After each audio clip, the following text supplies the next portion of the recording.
Bienvenue dans ce nouvel épisode de Naturopathe en herbe, le podcast qui vous initie en douceur à la naturopathie. Avec des astuces simples et naturelles à intégrer dans votre quotidien, je vous guide vers une meilleure hygiène de vie. Je m'appelle Nathalie et je suis naturopathe en devenir. J'aime m'inspirer de la nature et de ce qu'elle offre pour accompagner mon bien-être physique et mental. Dans ce podcast, je vous emmène découvrir la naturopathie, ses principes et les outils qu'elle utilise. Je vous propose de comprendre comment rester en bonne santé avec plus de naturel dans votre vie. Aujourd'hui, dans cet épisode, on s'intéresse au marché des huiles essentielles en France et dans le monde.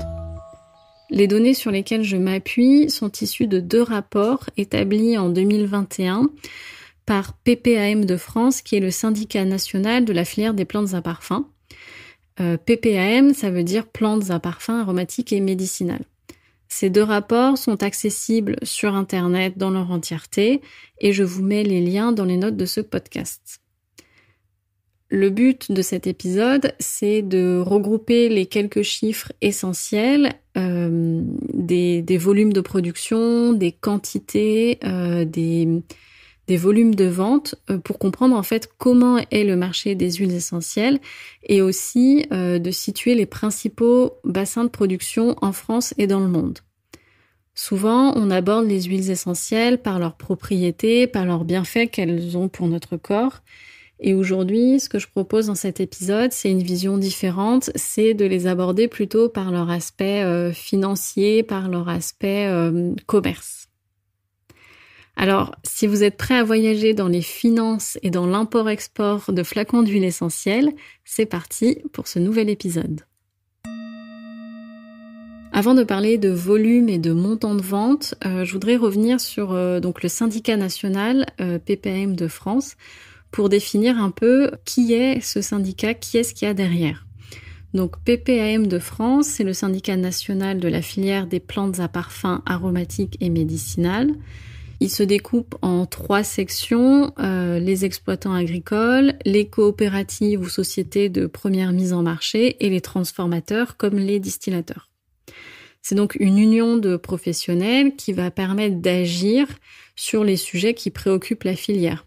Par exemple, aujourd'hui, ce syndicat il est engagé sur plusieurs sujets réglementaires comme les perturbateurs endocriniens, l'aromathérapie, la défense de l'agriculture et des produits agricoles. Voilà, sur différents sujets qui préoccupent la filière. Ensuite, quand on parle de plantes à parfum aromatiques et médicinales, ça désigne par exemple la lavande, le millepertuis, l'ail des ours, le persil, le laurier. Ça désigne en fait les plantes qu'on peut cueillir, qu'on peut cultiver et qu'on va ensuite transformer soit en infusion, soit en cosmétique, soit en médicaments et bien évidemment en huiles essentielles. Donc dans cet épisode, on va s'intéresser aux plantes qui sont transformées, qui sont utilisées pour être transformées en huiles essentielles.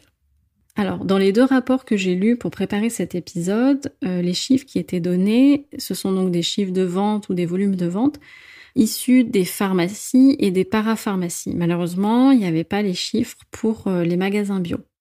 On part de l'année 2020, année pendant laquelle on a comptabilisé les ventes d'huiles essentielles en pharmacie et en parapharmacie pour un montant de 206 millions d'euros.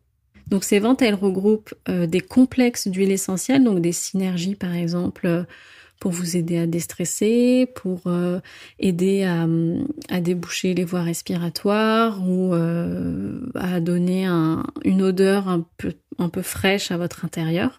Voilà, donc des ensembles d'huiles essentielles. Ça, c'est la grosse partie des ventes. Et la deuxième grosse partie des ventes, ce sont les flacons d'huile essentielle unitaire.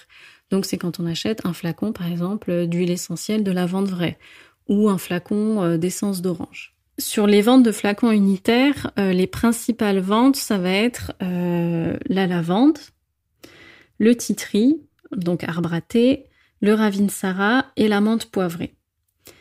Bien sûr, en 2020, les ventes de flacons de titri, donc d'arbre à thé et de ravinsara ont augmenté parce que ces huiles essentielles ont des propriétés anti-infectieuses et que donc elles ont fortement intéressé le public à ce moment-là. Ensuite, vu que ce sont des chiffres qui sont issus des pharmacies et des parapharmacies, on va retrouver des gros volumes de vente qui vont concerner donc les marques qui sont présentes dans ces établissements. Donc sur le volume total de ces ventes, beaucoup sont des flacons de la marque Pranarome. Ensuite, on va trouver Pur Essentiel. Et puis après, dans le dernier tiers, on va retrouver différentes marques en fait qui vont se partager le dernier tiers. On va retrouver par exemple Ladrome, Valnay, Phytosun Arome, Comptoir Aroma, Nature Active, etc. Voilà, donc là déjà, ça vous donne l'ampleur du marché des huiles essentielles et aussi on commence à voir que y a certaines huiles essentielles qui se démarquent, qui sont plus vendues que d'autres. Et on se doute bien que toutes ces plantes ne sont pas produites sur le territoire français. Donc, qu'est-ce qui est déjà produit en France? Et ensuite, on verra ce qui est produit dans les autres pays du monde. En France, il y a un gros berceau de production d'huiles essentielles et de plantes à parfum aromatiques et médicinales en général. C'est le sud et principalement le sud-est de la France, où on va produire beaucoup de variétés de lavande, de lavandin, de jasmin par exemple, de mélisse, de thym, de romarin. On a aussi la Corse qui est un gros territoire de production d'hélicryse. Et puis, dans le nord de la France ou dans le centre du pays, on va aussi retrouver des cultures d'autres plantes médicinales ou aromatiques, comme la camomille ou le persil. Et puis, on va pouvoir aussi compter sur les régions d'outre-mer, comme l'île de la Réunion, où on va retrouver beaucoup de géranium bourbon ou de vétiver, ou bien Mayotte pour la production d'huile essentielle d'ylang-ylang, et puis par exemple la Nouvelle-Calédonie pour l'huile essentielle de niaouli. Alors parmi tous ces territoires de production, est-ce qu'il y a une part de production biologique, et si oui, de combien elle est?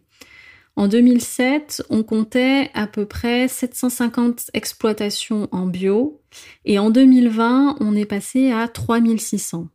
Donc on voit que la dynamique, elle est vraiment lancée, que c'est vraiment une tendance qui ne fait qu'augmenter, et on peut s'attendre dans quelques années à voir que la part de culture biologique aura encore plus augmenté. Le bio, donc c'est 18% des surfaces cultivées pour les plantes aromatiques à parfum et médicinales en France, donc ça veut dire un cinquième. Ces zones de culture biologique, elles sont principalement situées en Provence-Alpes-Côte d'Azur et en Rhône-Alpes et en Occitanie. Et elles concernent principalement les productions de lavande et de lavandin. Voilà, donc ça, c'était quelques informations pour donner l'état du marché en France. Maintenant, la France ne peut pas produire toutes les huiles essentielles qui sont consommées en France, donc on va faire appel à de l'import, et puis on va aussi exporter une partie de notre production. Donc pour commencer avec quelques chiffres sur l'import-export, j'ai pioché dans ces rapports les trois plus gros pays importateurs d'huile essentielle et les 3 pays exportateurs d'huile essentielle. Donc si on se place d'un point de vue français, en France, on importe principalement de l'huile essentielle d'eucalyptus venue de Chine. Et puis, en deuxième position, on retrouve l'Italie, depuis laquelle on importe principalement des huiles essentielles d'agrumes. Et en troisième position, c'est l'Inde, depuis laquelle on importe des huiles essentielles de menthe poivrée ou alors des huiles essentielles, par exemple, de gingembre ou de curcuma. Ensuite, si on regarde quels sont les pays qui exportent le plus dans le monde, on va retrouver en première position les États-Unis, qui, grâce à la Floride, exportent énormément d'essence d'orange. Ensuite, le deuxième pays qui exporte le plus, c'est la France, avec l'exportation d'huile essentielle de lavande et de lavandin, qu'on va d'ailleurs exporter beaucoup vers les US et vers l'Allemagne. Et ensuite, on va retrouver l'Inde qui va exporter principalement de la menthe poivrée. Alors pour donner un ordre de grandeur sur ces exportations, les États-Unis qui se situent en première place ont exporté pour un montant de 610 millions d'euros d'huile essentielle en 2020. Pour la France, c'est 387 millions d'euros. Et pour l'Inde, c'est 360 millions d'euros. Donc on voit qu'il y a quand même une marche entre les États-Unis et la France. Donc si vous voulez voyager un peu avec vos huiles essentielles et savoir d'où elles viennent, c'est très simple. Vous regardez sur le flacon. C'est l'une des informations qui doit être obligatoirement mentionnée sur l'étiquette. L'origine en fait de la plante qui a été distillée. Donc si vous avez par exemple un flacon d'huile essentielle de lavande, probablement elle viendra de France. Si vous avez un flacon d'essence de citron, probablement d'Italie ou d'Espagne. Voilà, vous pouvez regarder dans vos flacons d'huile essentielle de quel pays elles proviennent. Pour terminer cet épisode, je vous propose les quelques points essentiels à retenir. Le premier, c'est que donc le marché des huiles essentielles, c'est un marché dynamique en France et dans le monde, qui représente en France à peu près 200 millions d'euros de ventes de flacons en 2020. Évidemment, c'est un marché qui a été impacté par le Covid avec l'augmentation de ventes de flacons d'huile essentielle d'arbre à thé et de Ravinsara. Ensuite, on l'a vu avec l'exportation, il y a un vrai savoir-faire en France de culture d'huile essentielle de lavande et de lavandin qui permet à la France de se placer en deuxième position des pays exportateurs dans le monde. La France est un grand territoire aussi de production de plantes à parfum aromatiques et médicinales de manière générale, dans lesquelles on inclut aussi les régions d'outre-mer. Et puis, il faut se rappeler que pour produire des huiles essentielles, cela nécessite en fait de grandes surfaces de culture pour avoir de gros volumes, pour avoir de grandes quantités de plantes, énormément de volume, énormément de kilos, de pétales, de fleurs ou de tiges pour produire quelques litres d'huile essentielle. Cet épisode est terminé. J'espère qu'il vous a plu. J'espère que vous avez appris quelques informations sur le marché des huiles essentielles. J'espère que ce format vous a intéressé. Si vous a plu, si vous l'avez apprécié, faites-le moi savoir. Vous pouvez m'écrire un message sur mon compte Instagram @naturopathe.en.herbe. Et puis, je vous retrouve très bientôt dans un prochain épisode. Merci.